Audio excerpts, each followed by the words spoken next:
BNP নেতা সালাউদ্দিন রয়ের দালাল ভারতীয় এজেন্ট, তার গুম ছিল একটা নাটক, তাই তিনি গুম কমিশনে অভিযোগ করেননি। আবার 2 টাকার ইউটিউবারদের চাপে তিনি অভিযোগ করেছেন। কত দোষে দূষিত বিএনপি নেতা সালাউদ্দিন, অথচ অন্তর্বর্তী সরকারের 2 উপদেষ্টা সরকারের 11 মাস কেটে গেলেও তাদের স্বামীর গুমের অভিযোগ করেননি। করবেন কেন?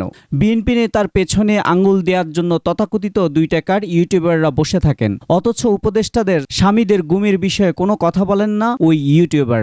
ওই 2 উপদেষ্টার স্বামীরা কি মার্কিন গোয়েন্দা সংস্থা দ্বারা গুম হয়েছেন তাই অভিযোগ করেন না, নাকি তারাও ভারতের এজেন্ট? এই প্রশ্ন কেন তুলছেন না 2 টাকার ইউটিউবাররা?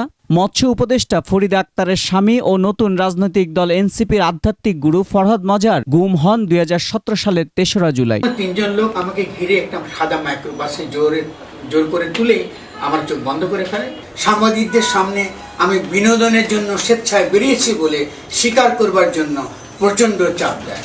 অপরদিকে পরিবেশ উপদেষ্টা সৈয়দা রিজওয়ানার স্বামী আবু বকর সিদ্দিক গুম হন 16 এপ্রিল 2014 সালে। আমি শুধু ওকে ফেরত চাই। এই 2 উপদেষ্টা বা তাদের স্বামীরা গুম কমিশনে অভিযোগ না করলেও তাদেরকে ভারতের বা আমেরিকার দালাল ট্যাগ দিচ্ছেন না তথাকথিত ইউটিউবাররা। ওই ইউটিউবাররা জাতিকে বিভক্ত করে যে কোনো একটা স্বার্থ হাসিলে ব্যস্ত, তাই আবার প্রমাণ করলেন।